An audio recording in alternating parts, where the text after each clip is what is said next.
So the Supreme Court is rolling back President Biden's radical power grab at the EPA, putting guardrails on his big government overreach.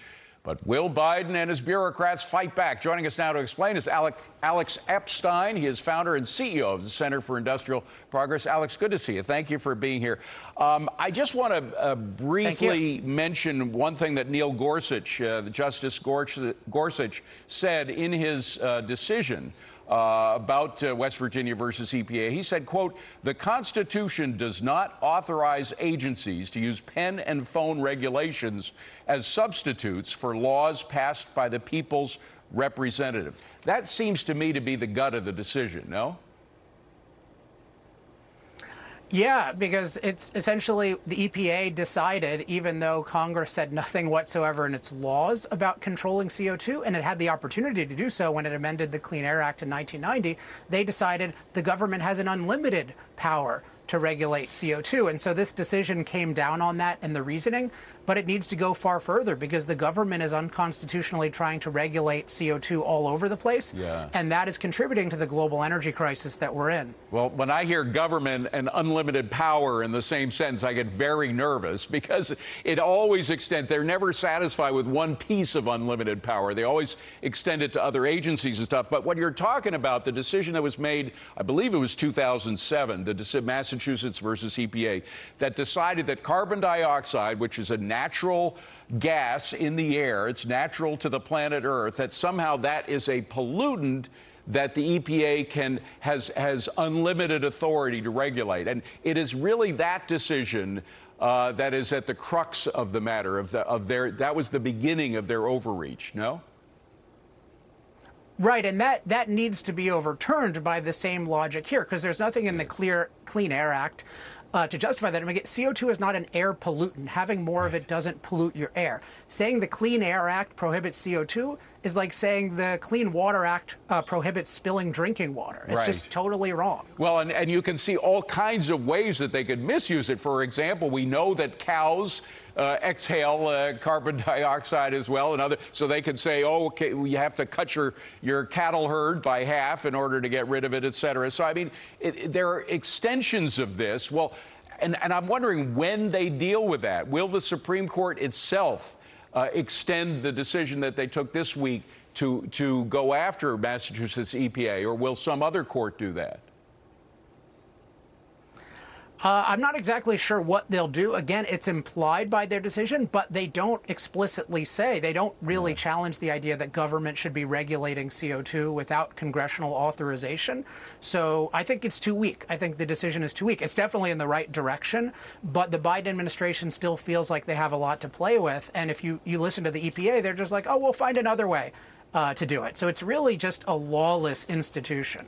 Well, then there are other organizations, other bureaucracies that have been using these anti-pollution elements in order to extend their authority, in order to grab more power on their own. And one is the SEC, the Securities and Exchange Committee, which came out with this proposed rule on climate disclosure requirements. By the way, they admit that up to $530,000 a year is how much the paperwork will cost a lot of companies. So $500,000 just for the paperwork. But then there will be the restrictions on their use of energy.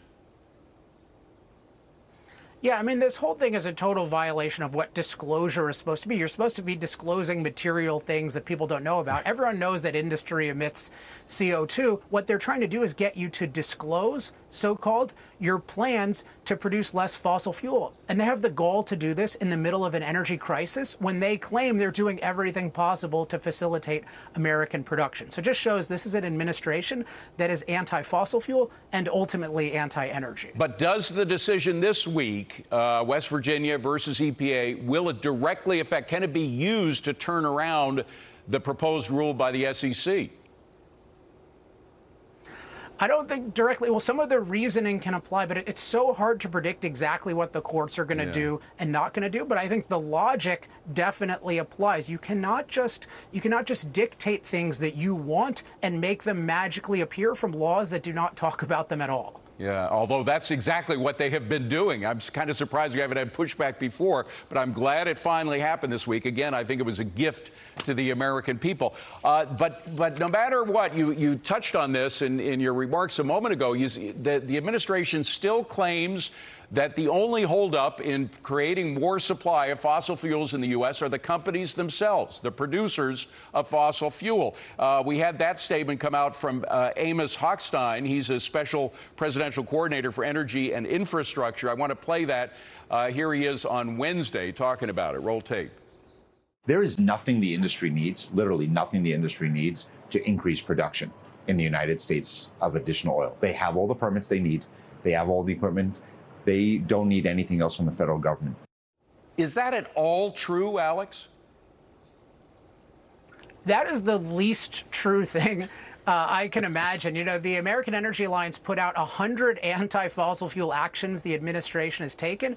And more importantly, Joe Biden has been a leader of the global anti-fossil fuel movement, which caused this problem by artificially suppressing fossil fuel investment, fossil fuel production, fossil fuel refining, and fossil fuel transportation. There's been a 15-plus year war on fossil fuels, so we have less supply, and demand is not being able to be met, so prices go up. It's a very simple situation, but the people who caused the problem are trying to blame everything but the obvious cause, which is themselves. You know, it is extraordinary, isn't it, how they keep repeating things, assuming that the more they repeat them, the more they will become true, even when the evidence is absolutely irrefutably clear. And it's very important that the right people be implicated in this energy crisis, because when we have a crisis, people's minds are open to new solutions. And so I'm very openly saying, look, I told the Senate 6 years ago that your policies, the Obama policies, are going to cause a global energy crisis, and it's going to lead to higher food prices. I was right. It's important that those of us who are right say that we were right. And it's very important that those who are wrong get blamed so that the people with better ideas can have policies in the future. And the main thing we need is more freedom for fossil fuels and every other form of cost-effective energy. Alex Epstein, great to see Alex. Thank you so much for coming in. Have a wonderful 4th of July. Appreciate it. Thank you.